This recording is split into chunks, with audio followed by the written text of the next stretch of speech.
दाओसमधील world economic फोरममध्ये इतिहास घडला। मुख्यमंत्री फडणवीसांकडून महाराष्ट्रासाठी आतापर्यंतचे सर्वाधिक 54 सामंजस्य करार, 15,70,000 कोटींची गुंतवणूक। दाओसमध्ये आधी झालेल्या करारांची अंमलबजावणी किती झाली? उद्योगमंत्री उदय सामंत यांच्याकडे चौकशी करावी। दाओसमधील सर्वाधिक करारांवरून दानवेंचा सरकारवर निशाणा।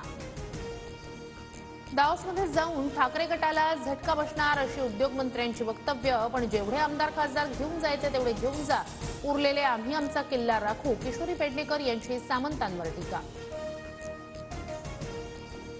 नालासोपाऱ्यातील 41 अनधिकृत इमारतींवर आज हातोडा पडणार। वादग्रस्त डम्पिंग आणि मलनिस्सारण प्रकल्पाच्या जागेवरील 7 इमारती आधीच जमीनदोस्त।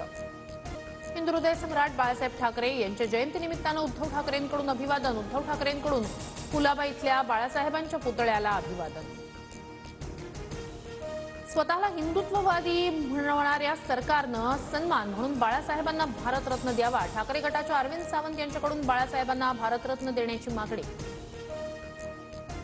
ई-पीक पाहणी बंधनकारक होण्याची शक्यता। घोटाळा थांबवण्यासाठी ई-पीक पाहणी बंधनकारक करा, राज्य समितीची शिफारस। पुण्यात गुइलेन-बरे सिंड्रोमचे 59 रुग्ण, 38 पुरुष आणि 21 महिलांचा समावेश, तर 12 रुग्ण व्हेंटिलेटरवर। T20 सामन्यात भारताकडून इंग्लंडचा पराभव। अभिषेक शर्माची 34 चेंडूत 79 धावांची विस्फोटक फलंदाजी।